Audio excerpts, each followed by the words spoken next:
সুন্দর দৃষ্টিনন্দন এক মসজিদ, ধনবাড়ি মসজিদ। এটি নতুন নাকি পুরনো, বা দেখে কি বোঝার উপায় আছে আদৌ এটি খুব নতুন নাকি খুব পুরনো? হ্যাঁ, এই সব কিছু নিয়ে আজ আমার এই ব্লগ। স্বাগত জানাচ্ছি আমার চ্যানেল মুন্স মনুমেন্টসে।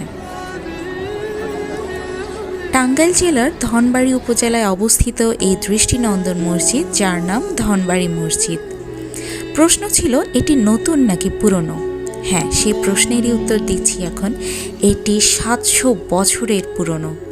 দেখে কি বোঝার উপায় আছে? 700 বছরের পুরনো হলেও এখনও এই মসজিদটি দেখতে নতুনের মতোই সুন্দর, এবং নতুন যে কোনো মসজিদকেই ছাপিয়ে যাবে এর সৌন্দর্য।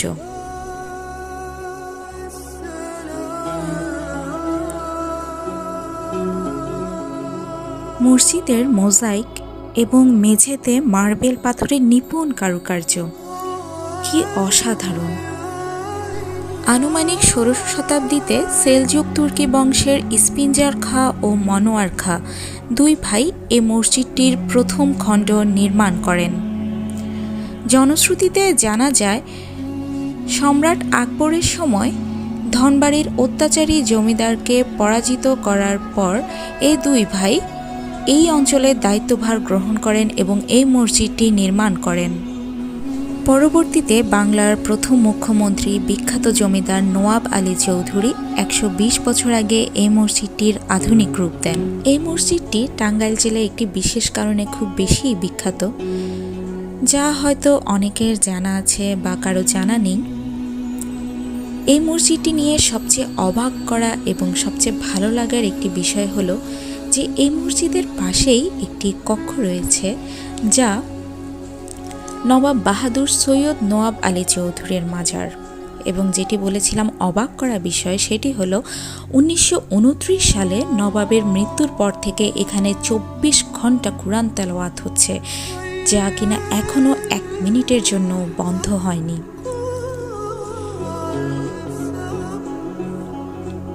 তিলাওয়াতের জন্য এখানে হাফেজ নিযুক্ত রয়েছেন, যারা প্রতি 2 ঘন্টা পর পর পালাক্রমে এক একজন করে কুরআন তিলাওয়াত করে থাকেন।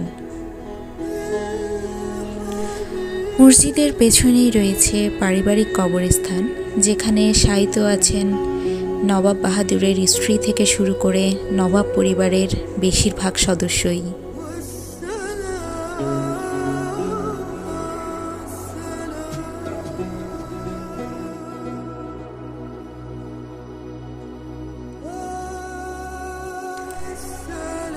ঐতিহাসিক স্থাপত্যের এমন সুন্দর নিদর্শন যুগ যুগ ধরে রয়ে যাক এমনই সুন্দরভাবে।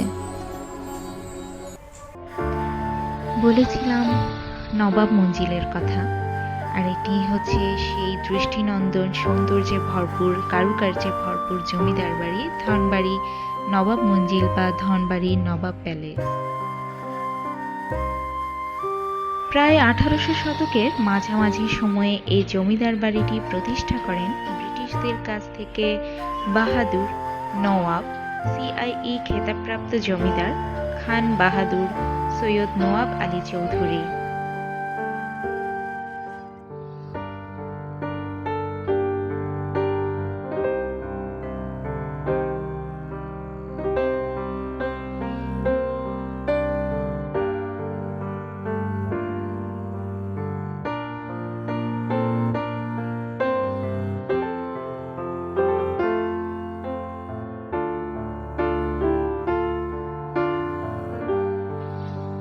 পুরো মঞ্জিলটি প্রাচীরে ঘেরা এবং প্রাসাদটি দক্ষিণমুখী ও দীর্ঘ বারান্দা সংবলিত।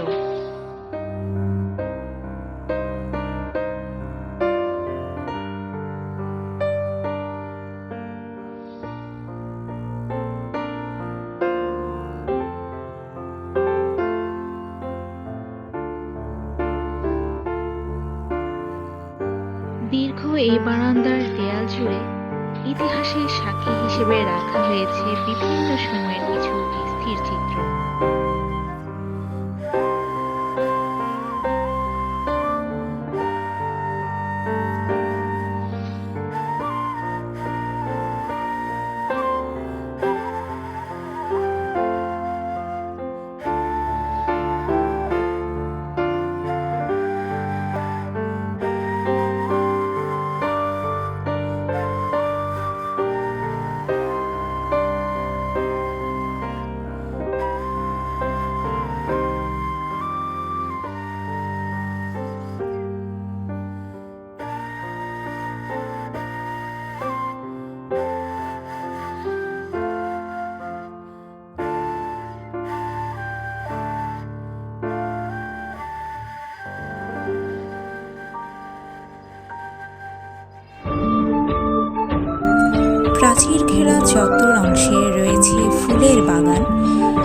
রয়েছে বৈঠকখানা, নায়েব ঘর, কাচারি ঘর, রয়েছে পাইক পেয়াদা বসতি এবং দাসদাসী চত্বর।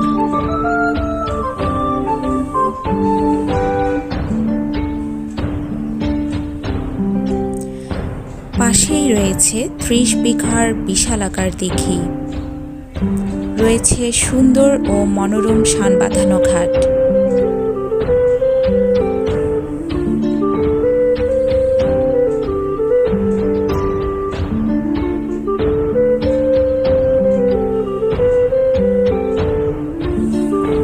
পুরো পৃথিবীটাই এখন বদলে গেছে। জমিদার নেই, জমিদারি শাসন ব্যবস্থাও নেই, কিন্তু তাদের এই বাড়িগুলো আজও দাঁড়িয়ে রয়েছে ইতিহাসের সাক্ষী হয়ে। এমনই এক ঐতিহ্যবাহী ইতিহাসের সাক্ষী হতে পারেন আপনিও। ঘুরে আসতে পারেন অনন্য সুন্দর এ দুটি স্থাপনা থেকে।